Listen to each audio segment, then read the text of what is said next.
Welcome to this week's episode. I'm Ken Cox. Today we've got Francis Ham and Kenny Coons. Howdy. Behind the scenes we have Danny. Hello. And we are Drivers for Drivers. This week we're going to touch on some birthdays, clean inspection, how you can support your spouse, a little bit of SMS, a little bit of safety, a little bit of MV911.org, Magic Valley 9/11 Memorial. Yeah. Talk a little bit of accidents. Whole bunch of stuff. Rates. What's coming down the pipe.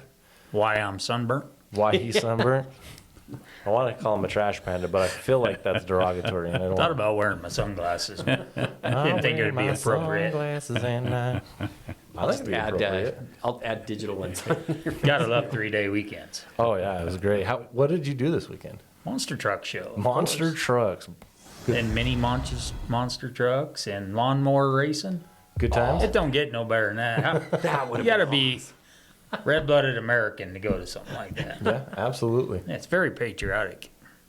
Yeah. I saw Kenny right before he went into that, and he was eating a corn dog, and our family decided to get corn dogs after that. Oh, we were man. like, dang, that looks good. You can't get better than fair corn dogs. That's right. No. That's right. Really good. Did you have a good weekend? I did. My son's out, so we spent the weekend out four-wheeling all weekend. Oh, right on. Had a good time. Where'd you guys go? Went up north of Stanley. Oh, that's a good area. Yeah, it was real pretty up there. What did you guys do this weekend? I know we had quite a few people off, so let us know what you did. Let us share, get together, and We had a bunch of people off, so I know they did They something. better have. I think last count was close to 20. yeah, that's a lot. I need stories, or we're gonna not let you guys take Do that vacation. anymore. So what did you do this weekend, Ken? I slept a lot. I'm pretty sure I slept more than I was awake this last 3 days. It was glorious. Those dang chickens. We actually talked about your turkeys Oh yeah? because we went to the fair, and one of the gals that works here, her kids were selling their steers, and they were talking about, oh yeah, we got $4 a pound, and I told them, man, I walked through the rabbit barn, and they had a rabbit that sold for $1,000 a pound, Wow. and then we got on turkeys, and they were like, yeah, man, I saw a turkey that sold for like $4,000. And we were like, man, turkeys are stupid. Anyway, we brought you up because Yeah, turkeys are not smart at all.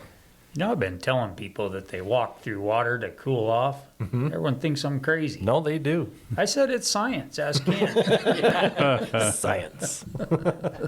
We had a couple birthdays. Joel Johnson, Larry Kyle, and Happy Francis. birthday, guys. oh, Francis, that's right. Francis had a birthday. Danny. Oh, I did. I Danny forgot had a too. birthday. Happy birthday. So happy birthday, guys. Yep. Thanks for being part of the team.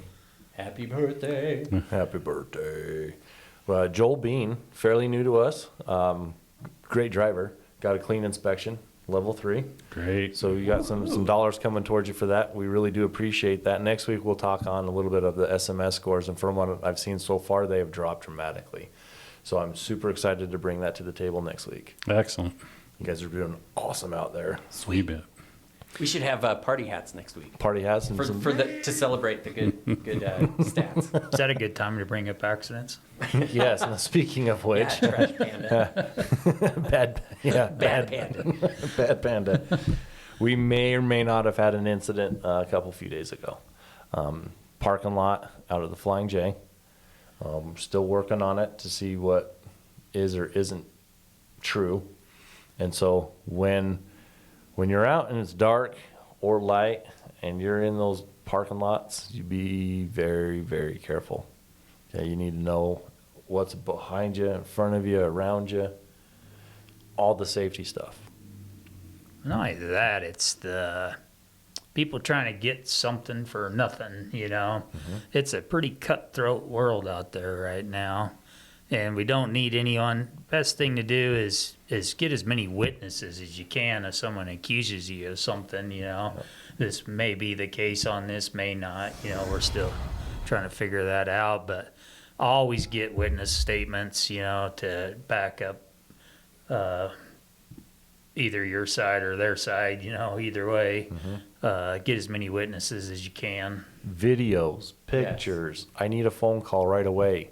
so we can walk you through all of this. Last thing we need to do is forget one piece of information or overlook something, and then we're, paying for bumpers and headlights and Yep, for sure. all kinds of good stuff.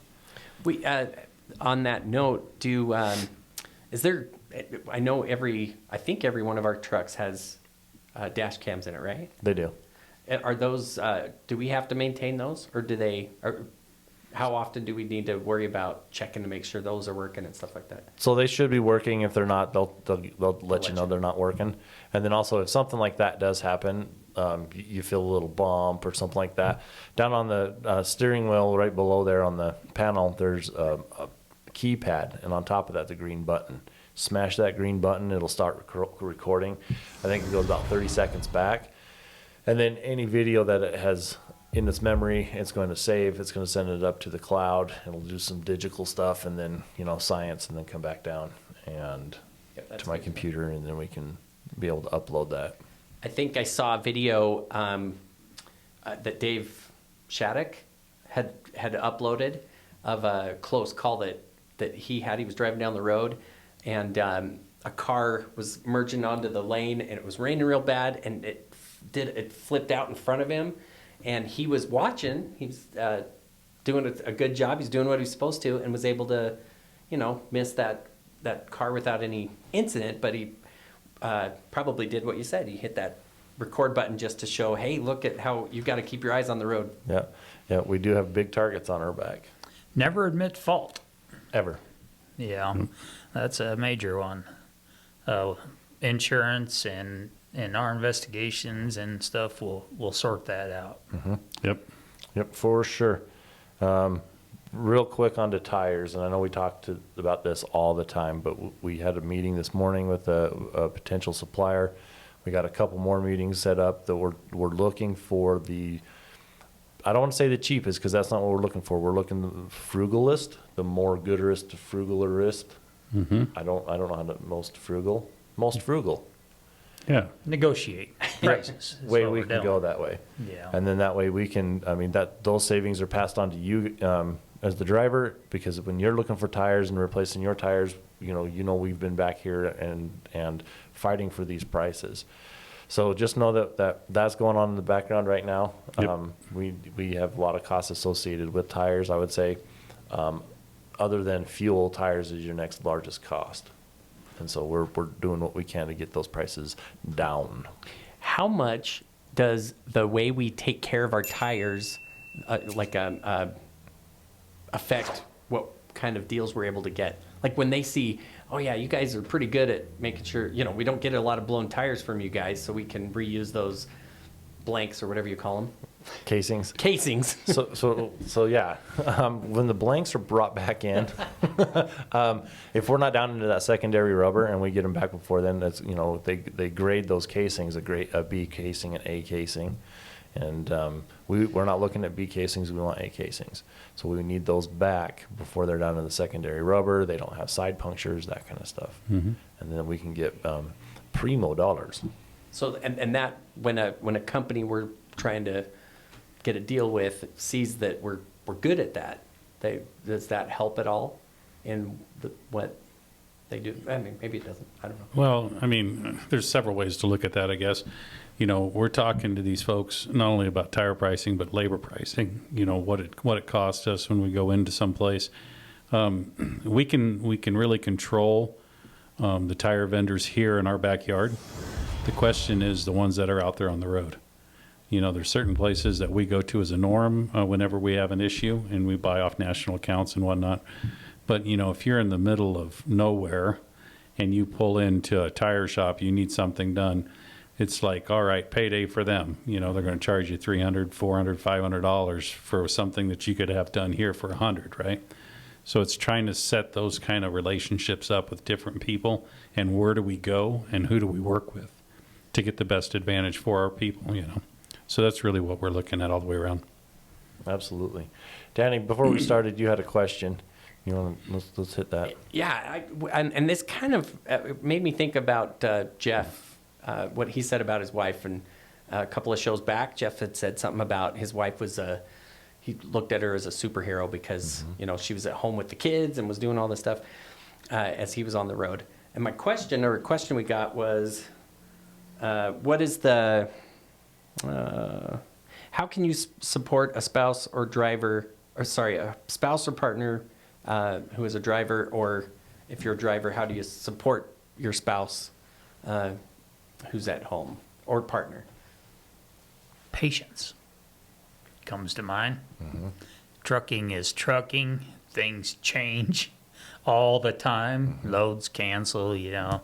You need a wife that's patient, you know, understanding. I like to go back to the platinum rule, not the golden rule, because that's different.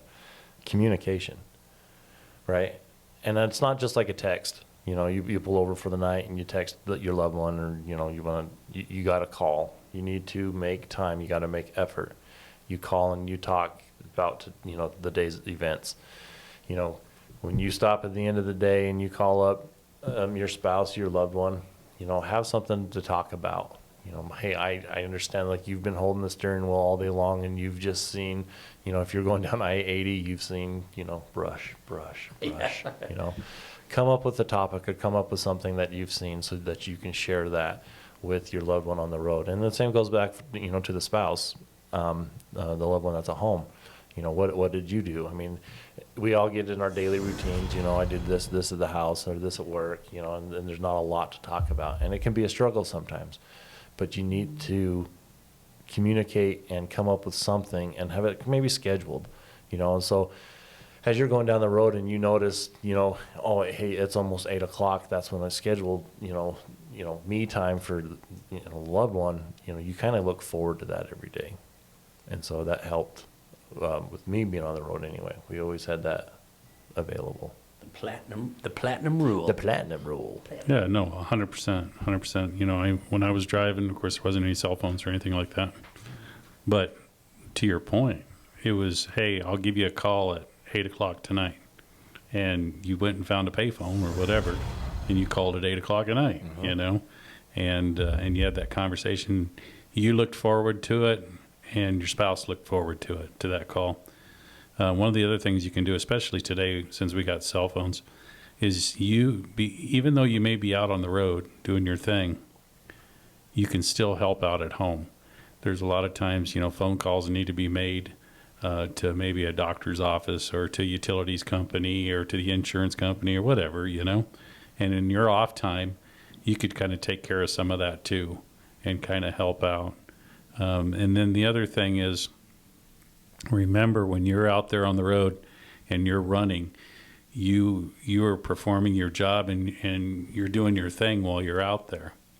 Well, your spouse at home, they create a world where they have to stay busy doing their thing too, and understand that, you know, when you're out and you're gone away from home, they're doing their thing there at the house, and you know, they get into their routine too. Maybe they like to work out at a certain time, or they do things with the kids at a certain time. And just understand that that's going on when you're out there on the road. So if you are calling or something and you're not getting an answer, sometimes there's a reason why that's going on, you know, and just understanding it and be patient with it. My wife's dad drove truck, and one of the challenges that they ran into as a family was when he would get home off of the road, they had their routine like you were talking about, and he was coming in and was interrupting that routine that they had, and that was really frustrating for him. You know, he's like, I want to do this, and she's like, we can't, we've got this and this going on. So you know, all of the things you guys said kind of reminds me of that patience and you know, looking at each other and kind of seeing that you have those routines that you have and mixing them back up again. Yep, for sure. Need to mix in the venting and the finding something to talk about. You know, 30-some years on the road, it ended up, she would be venting to me, then I would be upset on the road and worried, and vice versa. You know, I'd be venting to her, you know, guy about took me off the road today, and I sat for 8 hours at the shipper, and then she'd have a bad day, you know, feeling sorry for me, you know. Let's be positive as much as possible, help each other out. I just wanted to, maybe we could ask you guys to go ahead and put your thoughts on how to help a spouse or how to help your partner as you're on the road or as they're on the road. We'd love to hear what you guys do. Yep. So Just taking them with you, something. I think so. I will go on the road with you. You can take me. I don't think I can do that. Next week is 9/11, mv911.org. Danny, will you put that on the screen? Yes. Last time we put it here and here and here. Let's do that again. Okay. Okay. A lot of cool things happening with that. Check out the website if you haven't gone there.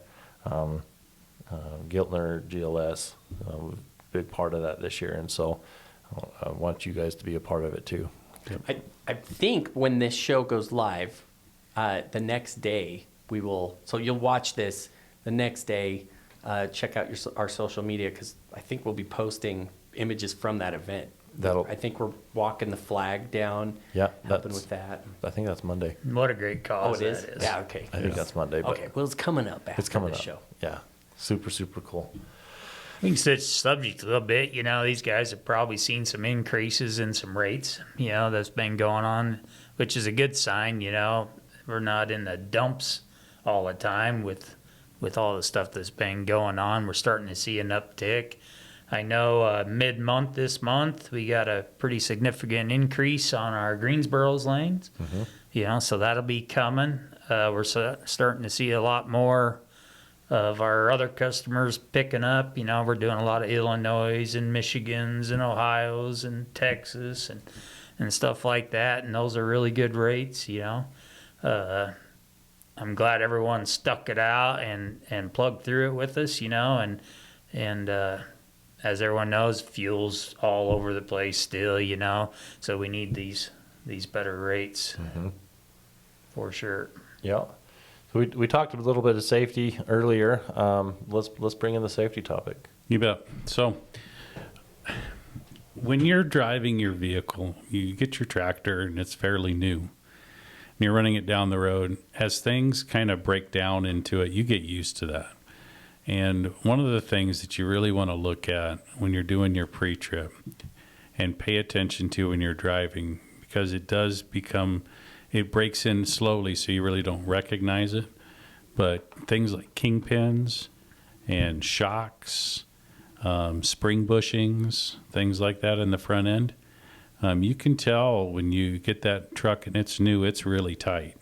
And then you give it, you know, a couple 100,000 miles down the road, you start feeling things that are starting to wear, especially shocks that are leaking and stuff like that. So it makes a huge difference when that stuff is in good shape and you're running down the road. You get better control of the unit. It feels better and it doesn't wander on the lane near as much as one that's wore out. So kind of pay attention to that. You know, our trucks are under warranty, and if we got to do something, kingpins and things of that nature, let's get it taken care of, you know, make it better for you. So that's it. I think that kind of happened to me with my pickup the other day. I had my wife drive my pickup. She goes, well, you got a shimmy about 30 miles an hour. And I said, no, I do not. You know, and I did have a shimmy about between 30 and 35 miles an hour for some reason. I didn't even notice it. I drove the thing every day, and it just didn't dawn on me. I had a little bit of a shimmy going on. Yeah, that's right. Danny, departing words? Make sure if you've got a shimmy, you need to fix that. Perfect. Kenny? A little bit more on the tires. I know we spoke a little bit of it last week. I think we got the tow bill on that steer tire that blew. Yeah. That was $29,000 is a lot compared to a set of new steer tires, you know. That hurts the pocketbook, you know. Let's really keep an eye on these tires, and I don't want to say steers are the most important tires on the truck, period. Yeah, you can blow a drive tire and you're not going to have an issue. You blow a steer tire, though, and who knows what's going to happen. Could be a very bad day. Yeah. Let's keep them steer tires in good shape. $29,000 bad day just for the tow. That's not even a repair. Yeah, it's ouch. That's big money. Francis, departing words. I'm going to ask a favor. Need a favor from our team that's out there. So we've got a bunch of new trucks that have come in, and for both sides, for GLS carriers and for Giltner. When we place an order, we place an order together so we can get a better price on the units too when they come in. Right now, we've got 36 trucks either in the yard or at the dealership that still need to be PDI'd and then brought over to the yard in total. So we've got a lot of trucks that are available, and we need to get those trucks seated. So I'm asking anything that you can do. If you see people out there that are looking, if you know people that are looking to join on with a great team, send them our way. We could sure use them, and we've got equipment available to put them in. We've got some good lanes that we're running on right now, and the rates are pretty fair. So anything you can do to help us out, I'd appreciate it very much. And again, thank you for everything you do. If they don't have a card to give them, write your name down, Yep. and tell them who referred you. There's a monetary increase for that, Yep. You But will these get guys- paid. They get paid very well, Yeah. Very generous. Yeah, for sure. Well, as we end this episode, we want to thank you for being safe and making the right choices. Remember, you're the eyes and ears on the road. If you see something, say something. We succeed when you complete your trip safely and you're home with your loved ones. Go Cowboys. Oh, man.